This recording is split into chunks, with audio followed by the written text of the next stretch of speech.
Hello students, HK এডুহাব চ্যানেলে তোমাদের সবাইকে ওয়েলকাম জানাই। আজকে আমরা যে চ্যাপ্টারটা পড়ছিলাম তোমাদের ক্লাস 8 এ তড়িতের রাসায়নিক প্রভাব, তার সেকেন্ড পার্ট প্রোভাইড করতে চলেছি। তবে তার আগে যারা আগের পার্টটা দেখোনি অবশ্যই আগের পার্টটা আগে দেখে নাও। সেখানে অনেক কিছু কনসেপ্ট মানে তড়িৎ লেপনের আগে পর্যন্ত খুব সহজ করে প্রত্যেকটা টপিক আমরা ধরে ধরে বুঝিয়েছি। যে কোনো প্রশ্ন আসুক না কেন তোমরা প্রত্যেকটা প্রশ্নের আনসার করতে পারবে এবং খুব সহজ সরল ভাবে সবাই বুঝতে পারবে এরকম ভাবে আগের পার্টে আমরা প্রত্যেকটা টপিক ধরে ধরে কিন্তু বুঝিয়েছি। আগের ক্লাসটা অবশ্যই দেখে নাও, তাহলে আজকের ক্লাসটা তোমাদের বুঝতে সুবিধে হবে। দেখো, আমরা লাস্ট ক্লাসে তড়িৎ বিশ্লেষণের ব্যবহারিক প্রয়োগ পর্যন্ত পড়েছিলাম। সেখানে ব্যবহারিক প্রয়োগের মধ্যে একটা জিনিস আমরা দেখেছিলাম, সেটা হচ্ছে তড়িৎ লেপন, তাই না? তড়িৎ লেপন, এবং আমি বলেছিলাম এটা একটা ভাইটাল পয়েন্ট, ভাইটাল একটা বিষয়, সেটা আমাদের আলাদা করে রয়েছে, টেক্সট বুকের মধ্যে রয়েছে আলাদা করে। সেই জন্য আমাদের এই জায়গাটা একটু বিশেষ গুরুত্ব সহকারে পড়তে হবে, তার কারণ ক্লাস 10এও আমাদের এই জিনিসটা আছে। তড়িৎ বিশ্লেষণ আমরা পড়েছিলাম যে তড়িৎ বিশ্লেষণ আমরা একটা পদ্ধতি যেখানে কোনো তড়িৎ বিশ্লেষ্য পদার্থের মধ্যে দিয়ে যদি তড়িৎ পাঠানো হয় তাহলে তার রাসায়নিক পরিবর্তন ঘটে নতুন ধর্মবিশিষ্ট পদার্থে যুক্ত নতুন ধর্মবিশিষ্টর নতুন ধর্ম বিশিষ্ট নতুন পদার্থ কিন্তু পাওয়া যায়। সেই পদ্ধতি হচ্ছে তড়িৎ বিশ্লেষণ, তাই না? যেমন NaCl এর মধ্যে তড়িৎ পাঠালে Na+ এবং Cl- আয়নে ভেঙে যাচ্ছিল, নিয়ে ক্যাথোডে সোডিয়াম ধাতু, অ্যানোডে ক্লোরিন গ্যাস পাওয়া যাচ্ছিল। জলে তড়িৎ বিশ্লেষণ করছিলাম, ক্যাথোডে হাইড্রোজেন গ্যাস, অ্যানোডে অক্সিজেন গ্যাস পাওয়া যাচ্ছিল। ওকে, এবার তড়িৎ লেপন তড়িৎ বিশ্লেষণের একটি ব্যবহারিক প্রয়োগ। এখানে কি করা হয়? তড়িৎ লেপন মানে হচ্ছে তড়িৎ বিশ্লেষণের যে পদ্ধতিতে বা তড়িৎ বিশ্লেষণ প্রক্রিয়ায় কোনো ধাতু বা ধাতু সংকরের তৈরি কোনো বস্তু। ধাতু সংকর মানে কি? ধরো পিতল, ব্রোঞ্জ, যেগুলো দুই বা তার ততোধিক ধাতু একসঙ্গে মিশিয়ে নতুন পদার্থ তৈরি হয়, সেগুলো হচ্ছে ধাতু সংকর, তাই না? তাহলে তড়িৎ বিশ্লেষণ প্রক্রিয়ায় কোনো ধাতু বা ধাতু সংকরের তৈরি কোনো বস্তুর ওপর তুলনামূলক কম সক্রিয় বস্তুর প্রলেপ দেওয়ার পদ্ধতিকে বলা হয় তড়িৎ লেপন। মানে এটা, এই পেন্সিলটা যদি একটা ধাতুর হয়, লোহার হয়, তার উপর আমরা অন্য একটা ধাতুর একটা কভার পরিয়ে দেব, তাই না? সেটাই হচ্ছে তড়িৎ লেপন। কেমন বিষয়টা? ধরো আমি একটা লোহার পেরেক নিয়েছি, আমি জাস্ট জিনিসটা তোমাকে বোঝাচ্ছি। লোহার পেরেক রয়েছে, কেমন? এবার এই লোহার পেরেকের উপর আমি তামার একটা কোটিং দেব। কোটিং দেওয়া, তড়িৎ লেপন মানে সোজা কথায় কোটিং দেওয়া। তাহলে যদি আমি এই লোহার উপরে একটা বেশি, লোহা তো এমনিতে বেশি সক্রিয়, তাহলে কম সক্রিয় কোনো ধাতু যেমন তামার একটা যদি আমি প্রলেপ দিই, তাহলে এই পেরেকটা কেমন হয়ে যাবে? এটা লালচে বাদামি হয়ে যাবে। তাহলে সেই যে আমরা মানে কোটিং দিলাম সেটা হচ্ছে তড়িৎ লেপন। ওকে, তাহলে তড়িৎ লেপন মানে এখানে আমরা দেখলাম যে তড়িৎ বিশ্লেষণ পদ্ধতিতে কোনো ধাতু বা ধাতু সংকরে তৈরি কোনো বস্তুর ওপর যখন কম সক্রিয় কোনো বস্তুর প্রলেপ দেওয়া হয় তখন সেটাকে বলা হয় তড়িৎ লেপন। ওকে, ধরে ধরে প্রত্যেকটা জিনিস বোঝাবো। এখনো কিন্তু ক্লাস শেষ হয়নি, শেষ পর্যন্ত দেখো, কোনো ডাউট কিন্তু থাকবে না। তড়িৎ লেপনের ক্ষেত্রে নীতি কি? নীতি মানে তড়িৎ লেপন করতে গেলে আমাদের কয়েকটা জিনিস মাথায় রাখতে হবে। যেমন নির্বাচন করতে হবে আমাকে ক্যাথোড হিসাবে কি রাখবো, অ্যানোড হিসাবে কি রাখবো। ক্যাথোড অ্যানোড সব কিন্তু আগের ক্লাসে বোঝানো হয়েছে। আর তড়িৎ বিশ্লেষ্য পদার্থ হিসাবে আমি কি ব্যবহার করব। ক্যাথোড, অ্যানোড এগুলো হচ্ছে তড়িৎদ্বার। আমরা বলেছিলাম ক্যাথোড মানে হচ্ছে ঋণাত্মক তড়িৎদ্বার, অ্যানোড মানে হচ্ছে ধনাত্মক তড়িৎদ্বার। দুই ধরনের তড়িৎদ্বার ওই তড়িৎ বিশ্লেষণ পাত্রের মধ্যে প্রবেশ করানো হয়, নিয়ে তার মধ্যে দিয়ে তড়িৎ পাঠিয়ে তড়িৎ বিশ্লেষণটা ঘটানো হয়। সেই পাত দুটোকে আমরা বলবো তড়িৎদ্বার। সেগুলো হচ্ছে ক্যাথোড আর অ্যানোড, এই দুই ধরনের তড়িৎদ্বার হয়। এবার তড়িৎ লেপনের ক্ষেত্রে কোনটাকে ক্যাথোড রাখবো, কোনটাকে অ্যানোড রাখবো। আমি একটা কথা বলি, যদি ধরো তড়িৎ লেপন ভুলে যাও, আমি জাস্ট এটা বলছি, এটা একটা প্লাস্টিক, ঠিক আছে? এই প্লাস্টিকের ওপর মানে আমি জাস্ট বোঝার জন্য, মানে কোনো কনসেপ্ট আসছে না জিনিসে, আমি জাস্ট বলছি তোমাকে যে প্লাস্টিকের ওপর আমি মানে এই প্লাস্টিকের একটা মানে যে আমাদের মার্কারটা রয়েছে এর উপর আমি কাগজ লাগাবো। তাহলে কার উপর লাগাবো? আমি এই পেন্সিলটার উপরে, তাই না? মার্কারটার উপরে। তাহলে যার উপর তড়িৎ লেপনটা করা হয়, ধর আমি এটার উপর কাগজ লাগাচ্ছি, যদিও সেটা তড়িৎ লেপন নয়, আমি যে বোঝানোর জন্য বলছি যে এই মার্কারটার উপর কাগজ লাগাচ্ছি, তাহলে যার উপর লাগাবো সেটাকে সবসময় ক্যাথোডে রাখতে হয়। তাহলে পেন্সিলটাকে আমাকে ক্যাথোডে রাখতে হবে। কি লাগাচ্ছি? কাগজ মুড়ে দিচ্ছি, তাহলে কাগজটাকে অ্যানোডে রাখবো। এবার একটু জটিলে যাই। ধরো আমি এটা লোহার পেরেক। কি এটা? এটা একটা লোহার পেরেক। লোহার পেরেকের উপর আমি প্রলেপ দেব তামার কোটিং দেব, মানে তড়িৎ লেপন করে এর উপর তামার প্রলেপ দেব, সূক্ষ্ম প্রলেপ দেব। তাহলে তোমাকে প্রশ্ন করছি আমি, মানে তুমি যেটা করছো সেটা তোমাকে প্রশ্ন করছি যে তুমি কি করছো। তুমি বলে স্যার আমি লোহার পেরেক নিয়েছি, লোহার পেরেকের উপর তামার প্রলেপ দেব। আবার প্রশ্ন করছি আমি, কিসের উপর প্রলেপ দেবে? স্যার লোহার পেরেকটার উপরে। তাহলে যেটার উপর প্রলেপ দেবে সেটাকে ক্যাথোডে রাখতে হয়। তাহলে যে বস্তুর ওপর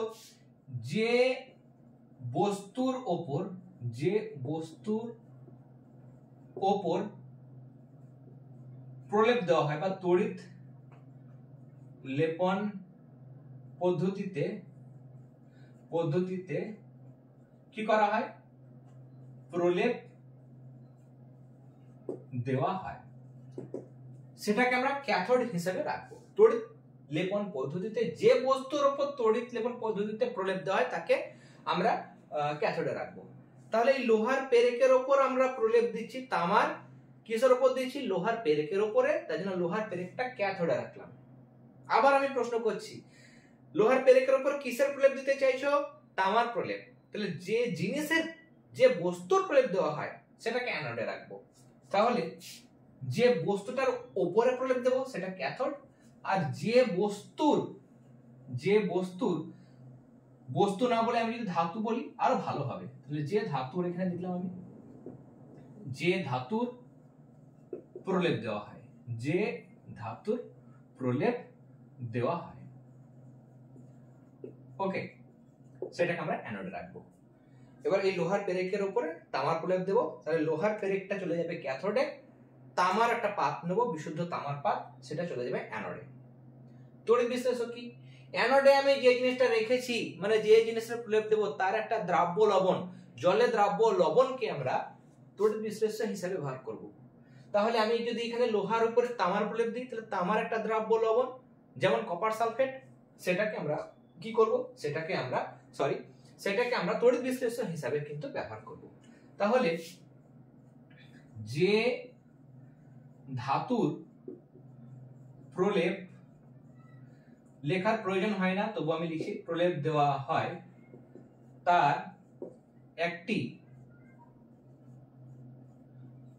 জলে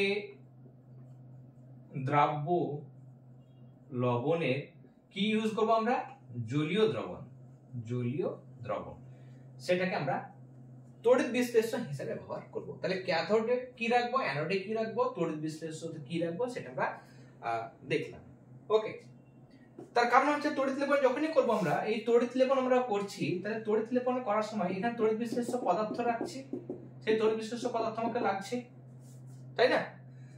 এবং এখানে আমাদের ক্যাথোড ডোবাতে হচ্ছে, এখানে অ্যানোড ডোবাতে হচ্ছে। তাহলে ক্যাথোড কি রাখবো, অ্যানোডে কি রাখবো, তড়িৎ বিশ্লেষ্য কি থাকবে, সেগুলো আমাকে অবশ্যই দরকার, তাই না? ক্যাথোডটা সবসময় কি হয়? ক্যাথোড মানে মাইনাস, অ্যানোড মানে সেটা প্লাস, সেগুলো তোমরা জানো, তাই না? যেহেতু আমরা আগের ক্লাসে পুরো ভেঙে বুঝিয়ে দিয়েছি। তড়িৎ লেপনের নীতি দেখলাম। উদ্দেশ্য, কেন করা হয়, তড়িৎ লেপন কেন করব? সোজা কথা আমার, আমি যদি তোমাকে বলি এই জিনিসটা করো, বাড়িতে যখন বলা হয়, বাড়িতে কিন্তু এটা চ্যালেঞ্জ করবে না। যদি কাউকে বলা হয় যেটা কর, তোমার মনে একটা প্রশ্ন, কেন? এটা আমরা খুব বেশি পরিমাণে ব্যবহার করি। কেন করা হয়, কেন করব, তাই না? কেন জিনিসটা খুব ব্যবহার করি আমরা। তাহলে তড়িৎ লেপন কেন করা হয়, কেন, কিসের প্রয়োজন? মেন হচ্ছে এক, জলবায়ুর প্রকোপ থেকে জলবায়ুর প্রকোপ থেকে রক্ষা করা। 2 নম্বর ব্যাখ্যা করে দেব। 2 নম্বর হচ্ছে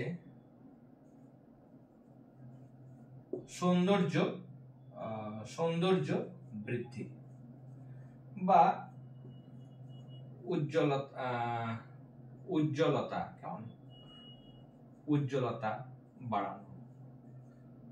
বাড়ানো বা আকর্ষণীয় করা। এই অনেক কিছু ভাষা করা যায়, আকর্ষণীয় করা। আগের ক্লাসে হয়তো বলেছিলাম যে লোহার পেরেক বা লোহার যে কোনো বস্তু যদি আমরা ফাঁকা অবস্থায় ফেলে রাখি, তাহলে লোহা কি পাচ্ছে? জলীয় বাষ্প পাচ্ছে, অক্সিজেন পাচ্ছে। তাহলে জলীয় বাষ্প, অক্সিজেন ইত্যাদির উপস্থিতিতে কি হয়? লোহার কোনো বস্তুর উপর মরচে পড়ে যায়, লালচে বাদামি রঙের একটা মরচে পড়ে যায়, দেখেছো তোমরা, রাস্টিং হয়, তাই না? 2.3 চ্যাপ্টারেও কিন্তু মরচে জিনিসটা আমি পুরো বুঝিয়ে দিয়েছি। মরচে কি, সেটা শোধক ফেরিক অক্সাইড, তাই না? শোধক ফেরিক অক্সাইড মানে Fe2O3.NH2O, তাই না? একবার লিখে দিই এই জিনিসটা, Fe2O3.NH2, মানে N মানে নির্দিষ্ট সংখ্যক জল কিন্তু থাকে, এটা হচ্ছে শোধক ফেরিক অক্সাইড বা হাইড্রেটেড ফেরিক অক্সাইড, এটা হচ্ছে মরচে। তাহলে লোহার কোনো বস্তুকে যদি ফাঁকা জায়গায় রেখে দিই তাহলে মরচে পড়ে যাবে, জিনিসটা তাহলে নষ্ট হয়ে যাবে। তাহলে জলবায়ুর হাত থেকে, অক্সিজেনের হাত থেকে বা তাদের ক্রিয়া প্রতিক্রিয়া বা রাসায়নিক বিক্রিয়ার হাত থেকে রক্ষা করার জন্য আমরা তড়িৎ লেপন করি। তড়িৎ লেপন করলে কি হবে? এর উপর যখন আমি অন্য কোনো ধাতুর প্রলেপ দিচ্ছি, তামার প্রলেপ দিচ্ছি, জিঙ্কের প্রলেপ দিচ্ছি, তাহলে সেখানে বা নিকেলের প্রলেপ দিচ্ছি, তাহলে সেখানে অন্য জিনিসের প্রলেপ পড়ে যাচ্ছে, সেটা কম সক্রিয় ধাতু, তখন কিন্তু আর সেটা বাতাসের সঙ্গে বা জলবায়ুর সঙ্গে রিয়াকশন করবে না। তাহলে ভেতরের জিনিসটা বাতাসের বা জলীয় বাষ্পের কাছাকাছি আসতে পারছে না, যেহেতু কোটিং হয়ে গেছে বাইরে একটা, তাহলে মরচে পড়বে না বা জলবায়ুর প্রকোপ থেকে রক্ষা করা যাবে। 2 নম্বর, সৌন্দর্য বৃদ্ধি। আরো সুন্দর হবে জিনিসটা, সে বস্তুগুলো আরো সুন্দর হবে, তার উজ্জ্বলতা বাড়বে, তাকে আরো আকর্ষণীয় আমরা করতে পারবো এর সাহায্যে। ওকে, তাহলে এটা কিন্তু করা যায়। তাহলে এটা হচ্ছে তড়িৎ লেপনের উদ্দেশ্য। নেক্সট, তাহলে আমরা জিনিসগুলো দেখলাম, এবার ধীরে ধীরে আমরা জিনিসটা দেখবো। এই জিনিসটা থাক, এটা আমাদের কাজে লাগবে। এই জিনিসটা আমি মুছছি না, এটা আমি ইরেজ করলাম না, শুধুমাত্র এখানে রেখে দিলাম। আমাদের যদি তড়িৎ লেপনের আমাদের করতে হয়, ধরো আমরা লোহার পেরেকের উপরে প্রলেপ দেব তামার, তাহলে লোহার পেরেকের উপর তামা যদি প্রলেপ দিই, তাহলে আমাদের প্রথমে বলেছিলাম যে পাত্রে তড়িৎ লেপন করা হয় তার নাম কি? কমেন্ট সেকশনে জানাবে, কেমন? কমেন্ট সেকশনে জানাবে। আমি বারবার এটা বলে দিয়েছিলাম, এটা কিন্তু প্রশ্ন আসে, যে পাত্রে তড়িৎ বিশ্লেষণ করা হয় তার নাম কি? ওকে, তাহলে এই পাত্রর মধ্যে তড়িৎ বিশ্লেষণ আমরা ঘটাবো, কেমন? আমরা এখানে কি করব? লোহার পেরেক নেব প্রথমে। লোহার পেরেক আমি নিয়েছি। লোহার পেরেকের মধ্যে আমরা তড়িৎ লেপনটা ঘটাবো। তাহলে লোহার পেরেকের ওপরে আমরা প্রলেপ দেব কিসের? তামার পাতের, মানে তামার, বিশুদ্ধ তামার প্রলেপ দেব, কেমন? বিশুদ্ধ তামার কিন্তু আমরা প্রলেপ দেব। তাহলে পাত্রটা নিয়েছি, সেই পাত্রের মধ্যে তড়িৎ বিশ্লেষণ হিসাবে কি নিতে হবে? ক্যাথোড হিসেবে কি নিতে হবে, অ্যানোড হিসেবে কি নিতে হবে, সেটা আমরা দেখবো। লোহার পেরেকের উপর প্রলেপ দেব, তাহলে লোহার পেরেক যার উপর প্রলেপ দেব সেটাকে ক্যাথোডে রাখতে হয়। তাহলে এটাকে আমরা ক্যাথোডে, মানে এটাকে আমরা ব্যাটারির সাহায্যে যুক্ত করব। তাহলে এটাকে ব্যাটারির সাহায্যে যুক্ত করব, এটাকেও ব্যাটারির সাহায্যে যুক্ত করব। এখানে চাইলে আমি একটা এলইডি বাল্ব কিন্তু আমরা দিতে পারি, কেমন? এলইডি বাল্ব দিতে পারি। এখানে ব্যাটারি দেওয়া যায়, কেমন? এখানে কি বললাম? লোহার পেরেকের উপর প্রলেপ দেবো, যেটার উপর প্রলেপ দেবো সেটা সবসময় ক্যাথোডে রাখতে হয়। তাহলে এটা ক্যাথোডে চলে যাবে, কেমন? এই দিকটা আমার চলে যাবে ক্যাথোডে। ক্যাথোড মানে সেটা হচ্ছে ঋণাত্মক তড়িৎদ্বার, তাই না? এটা হচ্ছে ঋণাত্মক তড়িৎদ্বার, মানে এই দিকটা মাইনাস হবে, এই দিকটা প্লাস, কেমন? তারপরে মাইনাস, এই দিকটা প্লাস, এরকম ভাবে হবে। ওকে, এখানে একটা ব্যাটারি হলো, এখানে একটা ব্যাটারি হলো, এখানে একটা ব্যাটারি হলো। ওকে, তাহলে এই দিকটা হচ্ছে মাইনাস, এই দিকটা মাইনাস। যেহেতু ক্যাথোডে আমাকে লোহার পেরেকটা রাখতে হবে, যার উপর প্রলেপ দেবো সেটা ক্যাথোডে রাখতে হবে, তাহলে লোহার পেরেকটা ক্যাথোডে রাখলাম। তামাটাকে আমরা অ্যানোডে রাখবো, মানে এটা হচ্ছে নেগেটিভ প্লাস দিক, তাই না? তাহলে এটা হচ্ছে পজিটিভ ইলেকট্রোড, মানে এটা হচ্ছে অ্যানোড, আর এটা হচ্ছে ক্যাথোড। মানে লোহার পেরেকের উপর আমরা তামার প্রলেপ দেবো, তাহলে লোহার পেরেক যার উপর প্রলেপ দেবো সেটাকে ক্যাথোডে রাখলাম, যার উপর প্রলেপ দেবো সেটাকে ক্যাথোডে রাখলাম। কিসের প্রলেপ দেবো? তামার, তাহলে তামার পাত, এটা Cu লিখছি আমি, তামার পাত, কপার, এটা Fe মানে লোহা। ওকে, তাহলে কপারের পাতটাকে, বিশুদ্ধ কপার পাতটাকে অ্যানোডে রাখলাম। তড়িৎ বিশ্লেষণ হিসাবে অ্যানোডে যেটা রাখছি তারই একটা দ্রব্য লবণ, মানে এখানে আমাদের রাখতে হবে তুতের জলীয় দ্রবণ প্লাস H2SO4 মেশাতে হবে, তাহলে আমাদের তড়িৎ বিশ্লেষণটা ভালো হবে, আয়নের পরিমাণটা বেড়ে যাবে। ওকে, 2 তে মানে হচ্ছে কপার সালফেট CuSO4। কেমন? তাহলে কপারেরই একটা লবণ কপার সালফেট, সেটাকে মানে যেটা অ্যানোডে থাকে তারই একটা লবণ মানে কপার সালফেটটাকে আমরা এখানে রাখলাম। এবার যদি কারেন্ট চালু করে দিই, কারেন্ট চালু করলেই তড়িৎ বিশ্লেষণ শুরু হয়ে যাবে। 15-20 মিনিট পর, 15 থেকে 20 মিনিট পর তোমরা এটা বাড়িতেও পরীক্ষা করতে পারো। 3টে সেল নেবে, সেল মানে ব্যাটারি, তামার তার নেবে, এই বাল্ব দরকার নেই, তামার তার নিয়ে এখানে তামার পাত একটা রাখবে আর এখানে লোহার পেরেক, আর এখানে তুতে নেবে, অ্যাসিড নেবে, যদি অ্যাসিড না পাও লেবুর রস নিয়েও কিন্তু করা যেতে পারে। কেমন? 15-20 মিনিট ধরে পরীক্ষাটা করবে। তারপরে এটাকে যখন তুলবে, এতক্ষণ চকচকে লোহার পেরেক ছিল, দেখবে এরপরে আরো কি হয়েছে, মানে তামার যেটা রং, তামাটে রং, সেই তামাটে রঙের একটা প্রলেপ এর উপর পড়ে গেছে। কেমন? তাহলে তামার একটা প্রলেপ এর মধ্যে দিয়ে কিন্তু পড়ে গেল। তাহলে এরকম ভাবে আমরা লোহার তৈরি কোনো বস্তু, যেমন এখানে লোহার পেরেক, তার উপর আমরা কি করলাম, এখানে কিন্তু আমরা তামার প্রলেপ দিতে পারলাম। এবার বিক্রিয়াতে আসি, ক্যাথোড এবং অ্যানোডে কি বিক্রিয়া ঘটে সেটা দেখব। ক্যাথোড এবং অ্যানোড। ক্যাথোড এবং অ্যানোডে বিক্রিয়া দেখার আগে এখানে আমরা দেখতে পাচ্ছি যে কপার সালফেটের জলীয় দ্রবণ নিয়েছি, মানে এখানে জলও রয়েছে, এখানে আবার কিন্তু জলটাও রয়েছে। এবং কপার সালফেট যদি ভেঙে যায় CuSO4, সেটা ভেঙে যায় কিসে, Cu2+ এবং SO4 2- ভেঙে যায়। জলটা ভেঙে যায় কিসে, জলটা ভেঙে যায় আমার দেখেছিলাম, এটাকে উভমুখী চিহ্ন আমরা দিতে পারি, জলটা ভেঙে যায় H+ এবং OH- আয়নে। কেমন? H2SO4 ভেঙে যাবে, H2SO4 এটাও কিন্তু ভেঙে যায়। কেমন? এগুলো দরকার আছে দেওয়া, H+ এবং SO4 2- দুটো H+ হবে, দুখানা H+ হবে এবং SO4 2- এ পরিণত হবে। এবার ক্যাথোডে আমি বলেছিলাম, ক্যাথোড মানে হচ্ছে মাইনাস তড়িৎদ্বার, ক্যাথোড মানে হচ্ছে ঋণাত্মক তড়িৎদ্বার, মাইনাসের কাছে মাইনাস যায় না, মাইনাসের কাছে প্লাস গুলো যায়, কারণ মাইনাসে প্লাসে অ্যাট্রাকশন হয়, প্লাসে মাইনাসে আকর্ষণ হয়, কিন্তু মাইনাস মাইনাস দূরে ঠেলে দেয়, প্লাসে প্লাস দূরে ঠেলে দেয়, প্লাস প্লাস বিকর্ষণ, মাইনাস মাইনাস বিকর্ষণ, কিন্তু মাইনাস প্লাস আলাদা আলাদা হলে আকর্ষণ হয়। ক্যাথোডে তাহলে কে যাবে, ক্যাথোডে ক্যাটায়ন যাবে। প্রশ্ন হচ্ছে Cu বাই পজিটিভ না H+, কোনটা যাবে?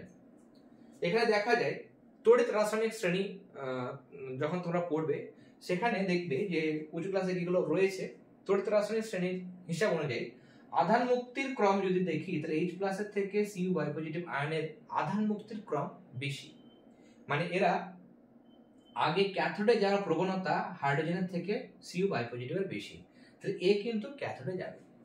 তাহলে ক্যাথোডে Cu2+ যাবে, নিয়ে ক্যাথোডে গিয়ে কি করবে, ক্যাথোড মানে হচ্ছে মাইনাস, তাহলে সেখান থেকে ইলেকট্রন নেবে, কটা, দুটো প্লাস আছে, তাহলে দুটো প্লাসকে ওড়াবার জন্য দুটো মাইনাস দরকার, দুটো মাইনাস মানে দুটো ইলেকট্রন গ্রহণ করবে, নিয়ে ধাতব কপারে পরিণত হবে, ধাতব কপারে পরিণত হলো। ইলেকট্রন গ্রহণ মানে কি বলেছিলাম, 2.3 চ্যাপ্টারে বোঝানো হয়েছিল, যখন ইলেকট্রন গ্রহণ হবে, ইলেকট্রন গ্রহণ হওয়া মানে হচ্ছে জারণ, তাহলে এখানে আমার জারণ বিক্রিয়া ঘটবে। ওকে, এবং এখানে যে তড়িৎদ্বারটা আছে, এখানে অ্যানোডে কে যাবে, অ্যানোডে OH- আয়ন যাবে না SO4 2- যাবে। মেইন ব্যাপার হচ্ছে OH- আয়নও যেতে পারবে না, SO4 বাই-নেগেটিভও যেতে পারবে না, এই দুজনকে হারিয়ে, মানে মেন হচ্ছে এই কপারটাই কিন্তু নিজে এখান থেকে ইলেকট্রন লস করবে। কেন? ইলেকট্রন লস করে ও আয়ন হিসেবে দ্রবণে আসবে, দ্রবণে এসে তবে এর উপর যাবে বলে তো প্রলেপটা পড়বে, তাহলে একে ক্ষয় হতে হবে। তড়িৎ লেপন যখন হবে তখন মনে রাখবে সব সময় অ্যানোডটা ক্ষয়প্রাপ্ত হয়, ছোট হতে থাকে, অ্যানোডের ভর কমে, ক্যাথোডের উপর প্রলেপ হয়, মানে ক্যাথোডের ভর বাড়ে, আয়তন বাড়ে, তাহলে ক্যাথোডটা পুরু হয়, অ্যানোডটা ক্ষয়প্রাপ্ত হয়। ক্লাস 10 এর বিষয় এটা আমি বলে দিলাম, সবসময় মনে রাখবে তড়িৎ লেপনের সময় অ্যানোড ক্ষয়প্রাপ্ত হয় আর ক্যাথোডটা পুরু হয়, অ্যানোডের ওজন কমে, ক্যাথোডের ওজন বাড়ে, তাহলে এখানে অ্যানোডটাই ক্ষয়প্রাপ্ত হবে, তাহলে এখানে কি হবে, আমার অ্যানোডে এই আয়নটা কোনোটাই যাবে না, বরং এই কপার যে ইলেকট্রোড তড়িৎদ্বারটা আছে, সেই কপার তড়িৎদ্বারটা কি করবে, ইলেকট্রন দুটো ছেড়ে দেবে, দুটো ছাড়ার পর Cu বাই-পজিটিভ আয়ন হিসাবে এই দ্রবণে আসবে, নিয়ে এর উপরে প্রলেপ পড়বে। বোঝা গেল? তবে তড়িৎ লেপনটা ঘটবে। তাহলে ইলেকট্রন বেরিয়ে গেল মানে, আচ্ছা এই জিনিসটা আমি আবার ভুল লিখে দিয়েছি, ইলেকট্রন গ্রহণ মানে বিজারণ, মনে রাখবে ক্যাথোডে সবসময় বিজারণ হয়, হয়তো অ্যাবসেন্ট মাইন্ড হয়ে গেছিল তার জন্য জিনিসটা অন্য লেখা হয়ে গেছে। ওকে, ইলেকট্রন গ্রহণ করছে মানেই সেটা হচ্ছে বিজারণ, ইলেকট্রন গ্রহণ মানে বিজারণ, আর ইলেকট্রন বেরিয়ে যাচ্ছে সেটা হচ্ছে জারণ, তাই না? ক্যাথোড মানে সেখানে বিজারণ হবে, অ্যানোড মানে সেখানে জারণ হবে। তাহলে আমাদের বিজারণ এবং জারণ হয়ে গেল। 15 মিনিট পর দেখছি অ্যানোডটা ক্ষয় হয়েছে এবং অ্যানোডের একটা মানে তামারই একটা সূক্ষ্ম প্রলেপ কিন্তু সেই লোহার উপর পড়েছে। ওকে, এই কারণে দেখবে যে যদি আমরা দেখি নিকেল প্রলিপ্ত লোহা, নিকেল প্রলিপ্ত লোহা একটা নিয়েছি, আর স্টেনলেস স্টিল, কেমন স্টেনলেস স্টিল। যদি আমরা দেখি এই নিকেল প্রলিপ্ত এবং স্টেনলেস স্টিল এদের মধ্যে আমাদের পার্থক্য কি? আসলে তড়িৎ লেপন যখন করা হয়, তড়িৎ লেপন পদ্ধতিতে লোহার তৈরি কোনো বস্তুর উপর যদি নিকেলের প্রলেপ দিই তাহলে সেটা নিকেল প্রলিপ্ত লোহা। আর স্টেনলেস স্টিলের ক্ষেত্রে এখানে যেমন কি থাকে, লোহা থাকে এবং তার সঙ্গে নিকেল থাকে। এবং স্টেনলেস স্টিল যেগুলো থালা বাসনপত্র হয়, থালা বাসনপত্র সেগুলো বা গ্লাস, স্পুন, চামচ, সেগুলো স্টেনলেস স্টিলের তৈরি হয়, সেগুলো দেখবে মরচে পড়ে না। তার কারণ হচ্ছে সেটা হচ্ছে কলঙ্কবিহীন ইস্পাত। কলঙ্কবিহীন ইস্পাত আগের ক্লাসগুলোতে আমরা বলেছি 2.3 তে, সেখানে লোহার সঙ্গে কি হয়, নিকেল থাকে, ক্রোমিয়াম থাকে, মেইনলি ক্রোমিয়ামের প্রলেপ দেওয়া হয়। ওকে, এবার যখন ক্রোমিয়ামের প্রলেপ দেওয়া হয় তাহলে বাইরে থেকে ক্রোমিয়াম থাকে, সেই ক্রোমিয়ামটা কিন্তু চুম্বক দ্বারা আকৃষ্ট হয় না। তাহলে কি করে আলাদা করব? যখন আমরা চুম্বক ধরবো, নিকেল প্রলিপ্ত লোহার কোনো একটা বস্তু আছে যাতে আমাদের নিকেলের কোটিং দেওয়া হয়েছে, তার কাছে যদি চুম্বক যদি নিয়ে আসি তাহলে সেটা কিন্তু আকর্ষণ ঘটবে, তাই না? আকর্ষণ কিন্তু ঘটবে। কিন্তু স্টেনলেস স্টিলের থালাতে যদি তুমি চুম্বক টাচ করাও সেটা কিন্তু আকর্ষণ হয় না। তাহলে এরকম ভাবে আমরা নিকেল প্রলিপ্ত লোহা এবং স্টেনলেস স্টিলের মধ্যে পার্থক্য করতে পারবো। আরেকটা হচ্ছে আমরা বলি অনেক সময় বা দেখেছি সোনার জল করা গহনা। সোনার কি কখনো জল হয়? সোনার জল করা গহনা এটা বলা হয়, তাই না? কিন্তু সোনার কি কখনো জল হয়? আসলে তা নয়। এখানে তড়িৎ লেপন পদ্ধতিতে কোন একটা গয়না, সেটা রূপোর গয়না হতে পারে, কেমন রূপার গয়না হতে পারে, ব্রোঞ্জের কোনো গয়না, দেখবে ব্রোঞ্জের গয়নাতে কিন্তু এখন করা হয় অনেক সময়। তাহলে রূপা বা ব্রোঞ্জের গয়না, তার উপর সোনার জল করা হয়। মানে কি? মানে হচ্ছে যে কোন একটা রূপোরই গয়না বা ব্রোঞ্জেরই গয়না, তার উপর সোনার প্রলেপ দেব। তাহলে এখানে গয়নাটাকে ধরো, কোন একটা গয়নাটা রূপোর গয়না, সেই রূপোর গয়নার উপর প্রলেপ দেব। তাহলে রূপোর গয়নাটাকে আমরা ক্যাথোডে রাখবো, ক্যাথোডে রূপোর গয়নাটাকে রাখবো। যে গয়নাটার উপর আমরা সোনার প্রলেপ দেব সেই গয়নাটাকে, সেই রূপার গয়নাটাকে বা ব্রোঞ্জের গয়নাটাকে আমরা ক্যাথোডে রাখবো। এবার এর উপর কিসের প্রলেপ দেব? সোনার। তাহলে সোনার পাত আমরা অ্যানোডে রাখবো। তড়িৎ বিশ্লেষণ ঘটাবো, তড়িৎ বিশ্লেষণ হলেই তাহলে অ্যানোডটা ক্ষয় হবে, নিয়ে এই রূপোর বা ব্রোঞ্জের তৈরি বস্তুর উপরে প্রলেপ পড়বে, সোনার প্রলেপ পড়বে, নিয়ে সেই গয়নাটাকে আমরা বলছি সোনার জল করা গয়না। তাহলে কোন বস্তুর উপর যখন আমাদের সোনার প্রলেপ দেওয়া হয় তাহলে যার উপর আমি প্রলেপটা দেবো সেটাকে ক্যাথোডে রাখবো, আর যেহেতু সোনার প্রলেপ দিচ্ছি তাহলে সোনার পাতটা আমরা অ্যানোডে রাখবো। তড়িৎ বিশ্লেষক কি রাখবো? সোনার প্রলেপ দিতে গেলে, সোনা মানে Au অরাম, প্রলেপ দিতে গেলে পটাশিয়াম, মনে রাখবে পটাশিয়াম অরোসায়ানাইড, কেমন অরোসায়ানাইড, এটাকে আমাদের তড়িৎ বিশ্লেষক হিসেবে ব্যবহার করতে হয়। পটাশিয়াম অরোসায়ানাইড মানে এটা সোনার একটা দ্রাব্য লবণ, সেটা জলীয় দ্রবণটাকে আমাদের তড়িৎ বিশ্লেষক হিসেবে ব্যবহার করা হয়। যদি বলে তোমাকে যদি প্রশ্ন আসে লোহার চামচ, কেমন লোহার চামচের উপরে চামচে আমরা কি দেব? নিকেল প্রলেপ দেব। তাহলে কিসের বস্তুর উপর প্রলেপ দেব? লোহার চামচ। তাহলে লোহার চামচের উপর প্রলেপ দেব, তাহলে লোহার চামচটাকে আমরা ক্যাথোডে রাখবো। কিসের প্রলেপ দেব? নিকেলের প্রলেপ দেব, তাহলে নিকেলটাকে আমাদের রাখতে হবে অ্যানোডে। আর তড়িৎ বিশ্লেষকে অ্যানোডে মানে নিকেলের একটা দ্রব্য লবণ মানে নিকেল সালফেট, তার সঙ্গে বোরিক অ্যাসিড মেশাতে হয়, কেমন বোরিক অ্যাসিডটাও মেশাতে হয়। তাহলে বোরিক অ্যাসিড, সামান্য পরিমাণ বোরিক অ্যাসিড যুক্ত নিকেল সালফেটকে আমরা তড়িৎ বিশ্লেষক হিসেবে ব্যবহার করব যখন কি হবে? নিকেলের প্রলেপ দেওয়া হয়। ওকে, তাহলে কপারের ক্ষেত্রে প্রলেপ দেবো যখন আমরা কপার যখন প্রলেপ দেব তখন কপারের জলীয় দ্রবণ মানে তুতে এবং মানে কপার সালফেটের জলীয় দ্রবণকে তড়িৎ বিশ্লেষ্য হিসেবে ব্যবহার করা হয়। ক্যাথোড অ্যানোড তোমরা এমনি পারবে, কিন্তু তড়িৎ বিশ্লেষণ অনেক সময় অসুবিধা হয়, তার জন্য বলে দিচ্ছি। কপারের তড়িৎ লেপনে তড়িৎ বিশ্লেষ্য কপার সালফেট, নিকেলের তড়িৎ লেপনে তড়িৎ বিশ্লেষ্য নিকেল সালফেট, সোনার তড়িৎ লেপন দেব তখন পটাশিয়াম অরোসায়ানাইডকে আমরা তড়িৎ বিশ্লেষ্য হিসেবে ব্যবহার করব। ওকে, এরপর আমাদের একটা টপিক রয়েছে, সেই টপিকটা এখানে আমি বলে দিচ্ছি। ওকে, এই জায়গাটা আচ্ছা ছবিটা আমি মুছে দিচ্ছি, এটা দরকার নেই আমাদের আর। এই জায়গাটাতে আমরা একটা ছোট্ট জিনিস রয়েছে কিন্তু গুরুত্বপূর্ণ জিনিস, সেটা বলেই আমাদের এই চ্যাপ্টারটা শেষ করব। ওকে, এটা বলে আমরা চ্যাপ্টারটা শেষ করব। সেটা হচ্ছে গ্যালভানাইজেশন। গ্যালভানাইজেশন কি এবং গ্যালভানাইজড লোহা, গ্যালভানাইজড লোহা এটা কি? আমরা অলরেডি দেখেছি যে লোহার কোন বস্তুর উপর সহজেই মরচে পড়ে যায়, তার জন্য তড়িৎ লেপন পদ্ধতিতে আমরা লোহার উপর নিকেলের প্রলেপ দিতে পারি বা অন্য কোনো বস্তু প্রলেপ দিতে পারি। সেরকম লোহার উপরে যখন জিঙ্ক ধাতুর প্রলেপ দেওয়া হয়, লোহার উপর যখন জিঙ্কের প্রলেপ দেওয়া হয়, তড়িৎ লেপন পদ্ধতিতে লোহার উপর জিঙ্কের প্রলেপ দেওয়ার পদ্ধতিকে বলা হয় গ্যালভানাইজেশন। ওকে, তড়িৎ লেপন পদ্ধতিতে লোহার তৈরি কোনো বস্তুর উপর জিঙ্কের প্রলেপ দেওয়ার পদ্ধতিকে জিঙ্কে বাংলাতে বলে দস্তা। ওকে, তাহলে জিঙ্কের প্রলেপ দেওয়ার পদ্ধতিকে বলা হয় গ্যালভানাইজেশন, বাংলাতে বলা হয় দস্তা লেপন। কেমন কি বলবো বাংলাতে? এটাকে বলবে দস্তা লেপন।